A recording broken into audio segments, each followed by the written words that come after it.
The world was at war.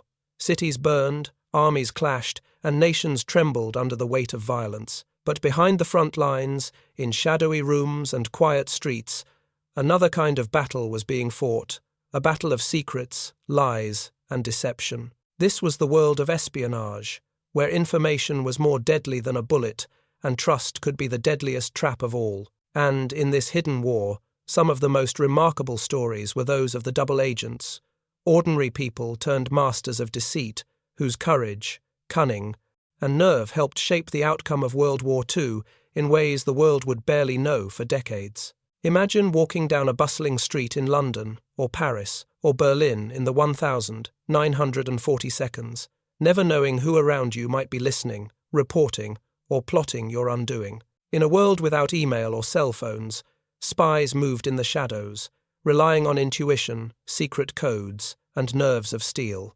Among these operatives were men and women who lived lives of constant danger, their every word, every glance, every decision potentially a matter of life or death.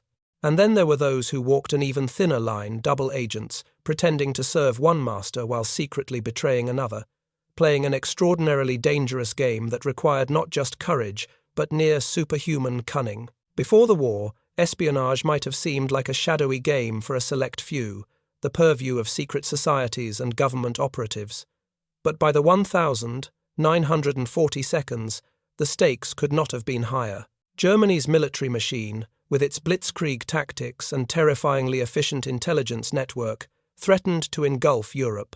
Britain, facing the prospect of invasion, had to rely on a far-reaching spy network to anticipate every move of the enemy. And so, a deadly game of cat and mouse emerged, played on a global scale, where even the slightest misstep could mean execution. One of the most famous and most fascinating elements of this hidden war was the British double-cross system. Known to insiders as the XX system, it was a network designed to turn German spies in Britain into double agents. The idea was audacious: capture enemy agents, then feed false intelligence back to Berlin, making the Nazis believe they had eyes and ears everywhere. It sounds almost too clever to be true, but it worked brilliantly. By manipulating information, British intelligence was able to deceive the Germans on a massive scale, shaping military operations and, ultimately, the course of the war. But this was not a world for the faint-hearted. Double agents lived in constant peril. One wrong word, one suspicious glance, and their lives were forfeit. Many of these men and women were ordinary citizens, swept up into extraordinary circumstances. Some were professionals, career spies trained in the art of deception. Others were merchants, journalists, or even students, recruited for their knowledge of languages or foreign lands. Yet all shared a singular trait: the ability to survive under pressure, to lie convincingly, and to play their role convincingly, even as the threat of discovery loomed at every corner. The work of double agents required more than bravery. It demanded psychological mastery. They had to anticipate the enemy's thoughts, predict reactions, and manipulate perception. Imagine being a man in your mid-30s, living in a small London flat, pretending to be loyal to the Gestapo while secretly passing crucial information to your British handlers. Every encounter was a test, every conversation a potential trap, and yet, for many of these agents, fear became fuel. They learned to turn anxiety into vigilance, to transform tension into advantage. The most successful double agents were not just actors, they were masters of human behavior, reading people with uncanny accuracy and turning deception into an art form. One of the most intriguing aspects of double agency is how ordinary choices became extraordinary. A casual comment in a cafe could be a coded message. A seemingly innocent meeting could determine whether thousands of lives were saved or lost. The double agents didn't just pass information, they crafted it, shaping it to tell exactly the story they wanted their enemies to believe. They became architects of illusion, building a reality designed to manipulate the decisions of generals and politicians thousands of miles away, and the success of their work often depended on subtlety, too obvious, and the Germans would suspect, too cautious, and the information might fail to influence the enemy as intended. Perhaps what makes these stories so captivating is the paradox of the double agent.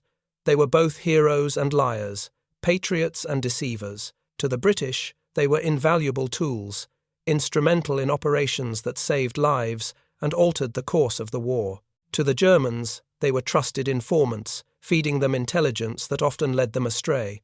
And yet, for the agents themselves, the line between right and wrong was often blurred. How much deception could a person live with before it began to weigh on their conscience? How many lives could they manipulate, knowing that discovery might mean death? These moral tensions were part of what made their lives and their stories so riveting. Even today, the lives of double agents read like novels. There was the man who walked calmly into a Gestapo office, knowing that every word he spoke was a lie designed to mislead an entire army. There was the woman who couriered messages across occupied Europe, blending in with civilians while carrying secrets that could alter battles. Each had to play a role so convincingly that not even their closest friends could suspect their true allegiance. And the stakes were terrifyingly real. Capture by the enemy meant torture or execution. Even in Britain, suspicion could lead to imprisonment, as authorities worked tirelessly to ensure no spy was a double agent of their own. By the time the war reached its climax, the work of these agents had become crucial to major operations, from the intelligence that helped prepare for D-Day to the disinformation campaigns that misled the Nazis about the location of the invasion. Double agents were at the heart of some of the most important strategic decisions of the war, and yet, for all their significance, their names were often uncelebrated, their deeds hidden behind layers of secrecy and classified documents. Only decades later would historians begin to piece together the incredible impact these individuals had, revealing a web of deception so intricate it sometimes seems almost unbelievable. The stage was set for a story that blends courage, cunning, and danger. It is a tale of ordinary people thrust into extraordinary circumstances, of lies so convincing that they could change the course of history. As we follow the journeys of these double agents, their triumphs, their risks, and their ultimate sacrifices, we will see a side of World War II that is less about tanks and planes and more about shadows, whispered secrets, and the invisible battles that determined who would survive and who would fall. The question is not just who these double agents were, but how they did it. How did they convince their enemies they were loyal, while secretly serving the other side? How did they carry the weight of deception every day, knowing that one misstep could cost them their lives? And most importantly, what drove these men and women to walk such a perilous path, risking everything for a cause they believed in, or for a war whose outcome was uncertain until the very end? Their stories are not just tales of espionage, they are human stories, stories of fear, bravery, ingenuity, and the extraordinary lengths people will go to when survival, duty, and history itself are at stake. And as we begin to explore these remarkable lives, we are drawn into a world where nothing is as it seems, where trust is fragile, and where the line between hero and liar is dangerously thin. In the shadows of World War II, the double agents worked tirelessly, manipulating reality and crafting illusions that would fool some of the most ruthless intelligence organizations in history. And now, for the first time, we can peer into that hidden world where secrets were weapons, lies were shields, and the fate of nations rested in the hands of a few ordinary people with extraordinary courage. By the summer of 1940, Britain stood alone against the might of Nazi Germany. London had already endured the Blitz, and every day brought news of new cities bombed, lives lost, and the creeping fear of invasion. It was in this climate of uncertainty that Britain's intelligence services turned to a bold strategy: use the enemy's own agents against them. One by one, captured German spies were offered a choice: cooperate or face almost certain death. Many accepted, knowing the alternative was grim, but none fully understood the dangerous path they were about to walk. Among the most famous of these double agents was a man known as Juan Pujol, though in Britain he became simply Garbo. An unassuming Spaniard with a gift for imagination, Garbo had no formal intelligence training. He was, by his own admission, a man with no prospects, but he had an idea. He could play both sides. He contacted British intelligence, offering his services, claiming he could infiltrate German networks. In reality, he hadn't yet infiltrated anything. He would have to invent it all, and invent it he did. Garbo became the architect of an elaborate network of fictional sub-agents spread across Europe. He created reports filled with seemingly accurate details, reports so convincing that German intelligence trusted him implicitly. Every day, Garbo walked a tightrope. His work was a delicate dance, a combination of artistry, logic, and luck. Letters, ciphers, and carefully crafted messages flowed between him and Berlin. He provided the Germans with just enough true information to maintain credibility, while slipping in lies that would misdirect entire military operations. One of his most famous contributions came in the months leading up to D-Day.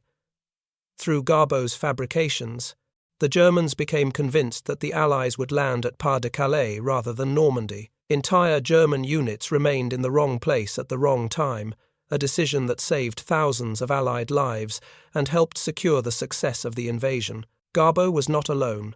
The British double-cross system included dozens of other agents, each playing their part in an elaborate web of deception. There was the case of Tricycle, a network of Belgian and Dutch double agents who fed the Germans information about troop movements and air raids. One agent, a woman named Roman, carried messages disguised as love letters, moving freely through occupied Europe, while her letters ensured the Germans remained unaware of her true allegiance.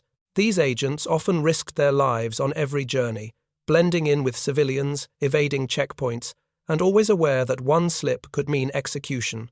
The intelligence game was more than just passing information. It was about timing, detail, and psychological manipulation. Double agents had to understand what the enemy wanted to believe and deliver it convincingly. They exploited expectations, playing into the Germans' assumptions. If Berlin expected bold, aggressive moves, the agents would feed them reports suggesting caution. If the Germans doubted a particular Allied plan, the agents would provide false confirmation that reassured them. Each lie was carefully crafted, each report meticulously designed to seem credible. It was, in essence, a battle of minds, fought in the shadows far from the roar of guns and tanks. But the life of a double agent was lonely. Trust was scarce, even among allies. Agents rarely knew if the people around them knew the truth. A handler might be testing loyalty, or a colleague could be hiding secrets of their own.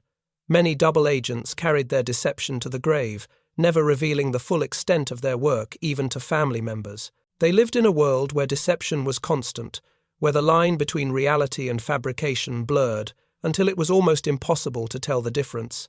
And yet, despite the pressure, some thrived.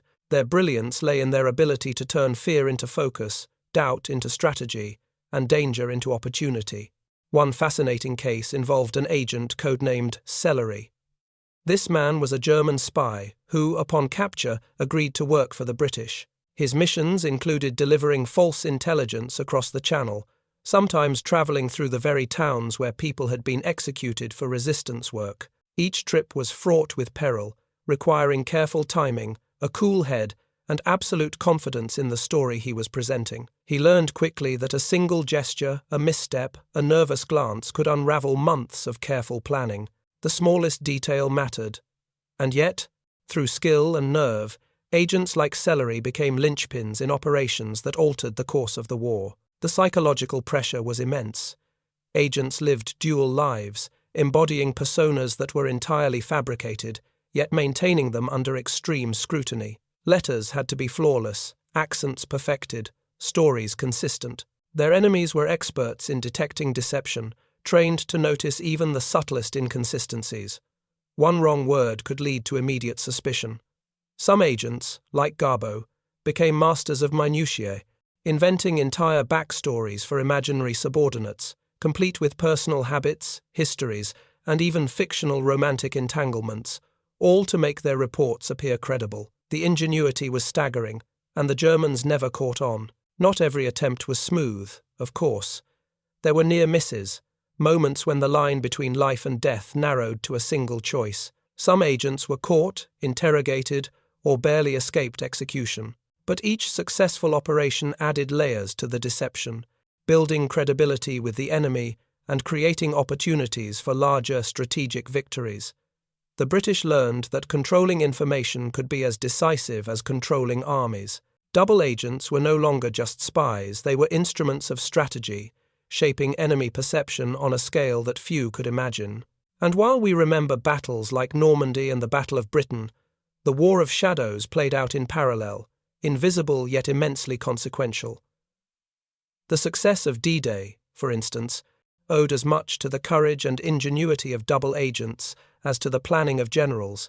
The German High Command, deceived by the careful construction of false intelligence, moved troops away from the actual landing sites, a decision that tipped the balance in favor of the Allies. Without the agents feeding disinformation, the invasion might have faced far heavier resistance. The personal stakes were equally high. Agents risked capture not only from enemy forces but sometimes from those within their own ranks if suspicions arose. Every action was scrutinized, every story analyzed. In many ways, double agents became actors in a high-stakes drama, performing roles with lives literally on the line, and yet, despite the fear, the exhaustion, and the constant tension, they continued. They were driven not just by duty, but by a fierce determination to survive and succeed in a war that demanded extraordinary courage from ordinary people. What makes these stories unforgettable is not just the daring or the cleverness, but the human element. These were people who could have remained invisible, living quiet lives away from danger. Instead, they stepped into roles that required audacity, intelligence, and creativity. They carried the weight of deception every day, knowing that the information they delivered could save thousands or doom them all. Their courage was quiet, almost invisible, but its impact was profound. As the war raged on, the network of double agents continued to expand. The British learned to exploit patterns, to use false reports strategically, and to manipulate the enemy into believing carefully constructed lies. The Germans, confident in the reliability of their sources, continued to act on information that was, in reality, a masterful illusion. And all the while, the agents themselves balanced fear, loyalty, and ingenuity, performing a delicate act that required absolute precision and nerves of steel. In this hidden world, victory was measured not in tanks or bombs, but in credibility. Every report sent, every meeting attended, every code transmitted became a weapon in a war fought entirely in shadows. And as the Allied forces prepared for the final push into occupied Europe, the work of the double agents became more critical than ever. Their lies would mislead entire armies, divert attention from real operations, and save countless lives. These were not simply stories of espionage, they were human dramas of courage, intellect, and survival. Ordinary people, forced into extraordinary roles, manipulating the enemy in ways that no battlefield could. They were masters of illusion, architects of deception, and unsung heroes whose work remained invisible to most of the world for decades. And their story, now slowly emerging from the shadows, reveals a hidden truth about the war.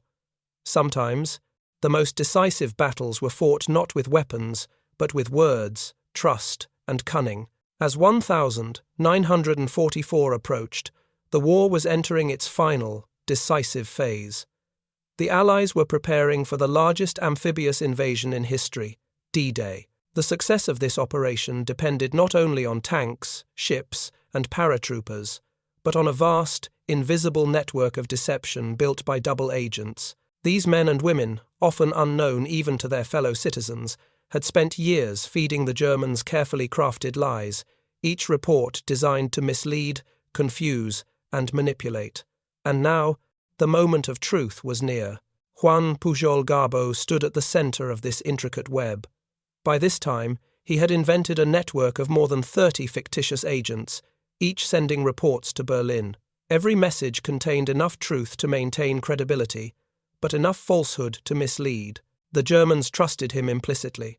Hitler himself believed in the accuracy of Garbo's intelligence, and on the eve of D-Day, that trust would prove invaluable. The Germans were convinced that the Allies would land at Pas de Calais, the narrowest point between Britain and France. Entire divisions were stationed there, waiting for an attack that would never come. Normandy, where the actual invasion would take place, was lightly defended. This illusion, maintained for months by Garbo and his fellow double agents, ensured that when the Allied forces landed on June 6, 1944, they faced a fraction of the resistance they otherwise might have encountered. Thousands of lives were saved, and the liberation of Western Europe began in earnest. But the success of these operations came at a personal cost. Agents like Garbo lived in constant fear. A single mistake, a poorly timed letter, a misstep during a meeting, a moment of hesitation could reveal their duplicity. The stress was relentless, and yet they persevered, knowing that their work could change the fate of nations. Some agents developed elaborate routines to maintain their cover, adopting every habit, accent, and mannerism of the identities they had created. Every day was a performance, and the stakes could not have been higher. Not all double agents survived the war. Some were captured, tortured, or executed when their deception was uncovered. Others carried the psychological scars of years spent living a lie, unsure who they could trust and constantly fearing discovery. Yet those who succeeded left behind a legacy that reshaped the course of history. Their ingenuity, bravery, and relentless commitment to duty turned deception into a weapon more powerful than any artillery or tank. The stories of these agents are filled with tension and drama. There were moments when an entire operation hung by a thread. A German officer, suspicious of Garbo, nearly exposed him on one occasion, questioning the authenticity of a report that contained a subtle but deliberate lie. Garbo, calm under pressure, managed to provide additional proof that reinforced his credibility, diffusing the danger. It was a high-stakes game of intellect and nerve, where timing, psychology, and meticulous planning determined life or death. Other agents, like Roman and Celery, carried out perilous missions across occupied Europe, delivering false messages under the constant threat of arrest. Their bravery was extraordinary, moving through enemy territory, blending with civilians, and maintaining cover even when suspicion arose. Each successful mission strengthened the Allies' strategic position, sowed confusion among German commanders, and contributed to operations that changed the course of the war. These were acts of courage, invisible to the public, acts that demanded a combination of intellect, nerve, and absolute self-control. The culmination of these efforts is perhaps most evident in the deception surrounding Operation Fortitude, the Allied campaign to mislead the Germans about the location of the D-Day invasion. Entire phantom armies were created on paper and in reports, supported by fake radio transmissions, dummy tanks, and Garbo's meticulously detailed intelligence. The Germans were convinced the main attack would come at Pas-de-Calais. When the real invasion began in Normandy, the deception worked flawlessly, demonstrating the immense power of a well-coordinated network of double agents. After the war, the truth of these operations slowly came to light. The British government declassified many documents, revealing the scope and ingenuity of the double-cross system. Garbo, once a relatively unknown Spaniard, became recognized as one of the most effective spies in history. His actions alone had misled the enemy, saved countless lives, and directly contributed to one of the most pivotal moments in modern warfare. Yet, despite the fame that eventually came, he remained modest, insisting that he had simply done his duty. The legacy of the double agents goes beyond strategic victories. They demonstrated the extraordinary potential of the human mind under pressure, the power of imagination, and the courage required to walk a razor-thin line between life and death. They showed that in war, victories are not only won on battlefields, but also in the minds of those who perceive, misperceive, and are misled. Their stories remind us that history is shaped not only by generals and soldiers, but by those willing to operate in the shadows, whose brilliance and bravery remain invisible to most of the world. These were not superheroes in the traditional sense. They did not wear capes or command armies. They were ordinary people thrust into extraordinary circumstances, forced to lie, deceive, and manipulate to achieve objectives that no single individual could achieve alone. And yet, through their actions, they left an indelible mark on history. Without them, the Allies might have faced far greater losses. Without their ingenuity, critical operations could have failed. Without their courage, entire campaigns might have been derailed. In the end, the stories of World War II, double agents, are a testament to the hidden dimensions of war, the battles fought in shadows, the courage exercised in silence, and the intelligence that shaped the fate of millions. They remind us that war is not just a matter of weapons and strategy, but of perception, psychology, and the ability to outthink an opponent. They remind us that heroism can be quiet, hidden, and unsung, yet no less powerful for it. As we look back, it is impossible not to marvel at the audacity, ingenuity, and bravery of those who risked everything to mislead the enemy, protect the innocent, and alter the course of history. They walked a tightrope of deception for years, crafting lies so convincing that entire armies were guided by falsehoods. And in that delicate balance between truth and lies, courage and fear, ordinary men and women became the architects of history, shaping the outcome of World War II from the shadows. The war may have ended, and the battlefields may now be silent, but the echoes of their work remain. In the letters, the reports, and the carefully orchestrated deceptions, we see proof that sometimes the most decisive victories are not those celebrated in parades, but those waged quietly in shadowed rooms through ingenuity, courage, and the human capacity to outthink the enemy. These were the double agents who fooled everyone, and in doing so, they helped save the world.